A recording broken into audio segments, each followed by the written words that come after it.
Hello दोस्तों, स्वागत है आप सभी का इस हमारे YouTube channel Om Prakash study centre पर। दोस्तों मैं ओम प्रकाश और हम लोग यहाँ तक क्वेश्चन देख लिए थे, तो इस क्वेश्चन का आंसर आप लोग जरूर कमेंट बॉक्स में दे दीजिए।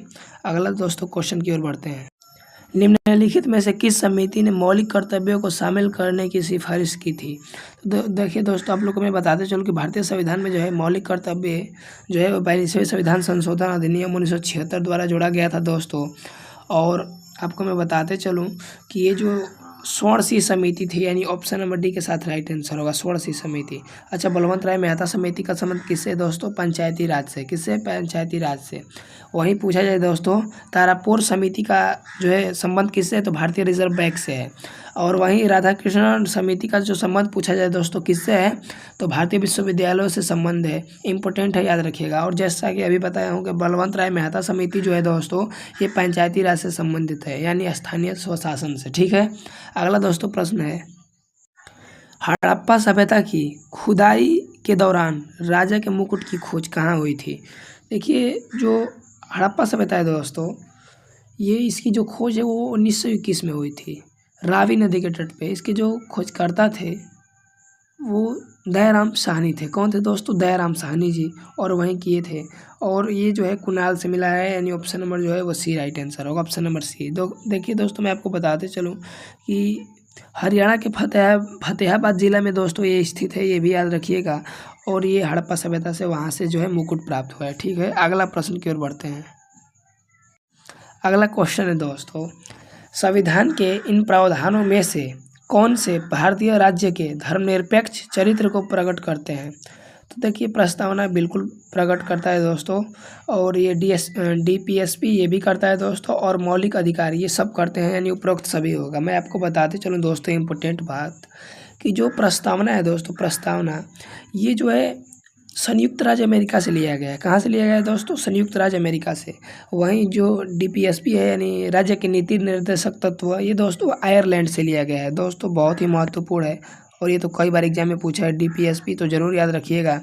और ये कहाँ से लिया गया है दोस्तों? आयरलैंड से लिया गया है। वहीं बात करी जाए दोस्तों मौलिक अधिकार कहाँ से लिए गए हैं? मौलिक अधिकार तो ये दोस्तों कहाँ से लिए गए हैं? अमेरिका से लिया गया है। ठीक है, याद रखिएगा।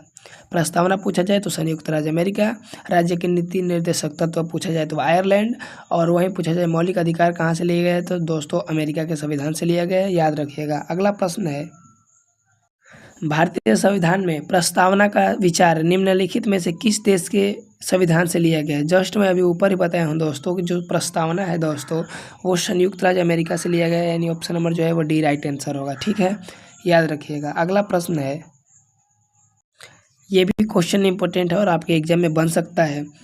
रानी झांसी मरीन नेशनल पार्क कहाँ स्थित है?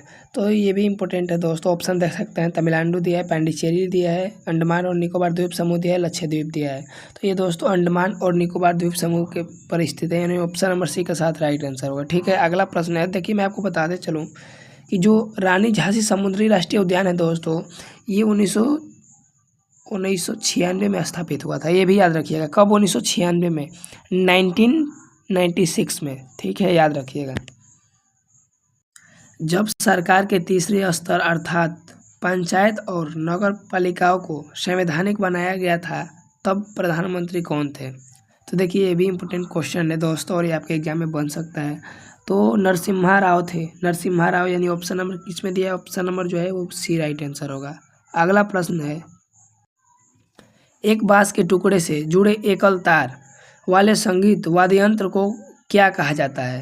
तो देखिए दोस्तों, ये शायद SSC का क्वेश्चन है, तो मैं आपको बताते चलो कि इसको हम लोग इकतारा बोलते हैं। इकतारा, यानी ऑप्शन नंबर जो है वो डी राइट आंसर होगा। आप लोग यहाँ देख सकते हैं। तो दोस्तों यही है इकतारा, इसी को हम लोग क्या बोलते हैं? इकतारा बोलते हैं। आप लोग ध्यान से देख लीजिए।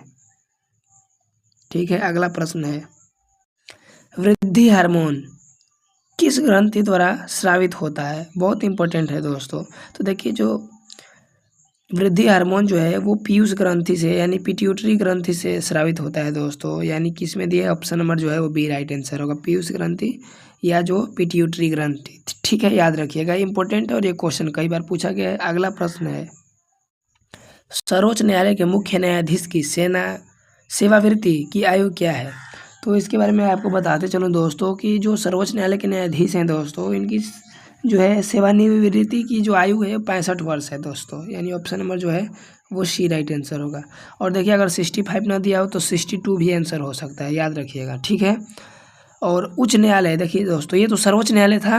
देखिए मैं यहाँ थोड़ा समझने योग्य बात है, अगर हाई कोर्ट का पूछा जाए दोस्तों तो 62 वर्ष, ठीक है। और वहीं सुप्रीम कोर्ट का पूछा जाए दोस्तों सर्वोच्च न्यायालय का तो 65 वर्ष, याद रखिएगा, इंपॉर्टेंट, ठीक है। अगले प्रश्न की ओर बढ़ते हैं। यूरोपीय संघ यानी ईयू का मुख्यालय कहाँ स्थित है? देखिए ये भी इम्पोर्टेंट क्वेश्चन है और ये आपके एग्जाम में दोस्तों बन सकता है।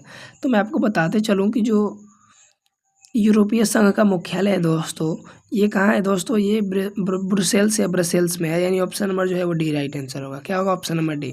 आपको मैं बता दूं कि जो यूरोपीय संघ है इसमें 27 देश का समूह है और इसका जो दोस्तों स्थापना हुआ था, गठन हुआ था, वो 1993 में हुआ था। 1993 यानी 1993 में हुआ था, याद रखिएगा। और ये क्वेश्चन आपके एग्जाम में बन सकता है दोस्तों।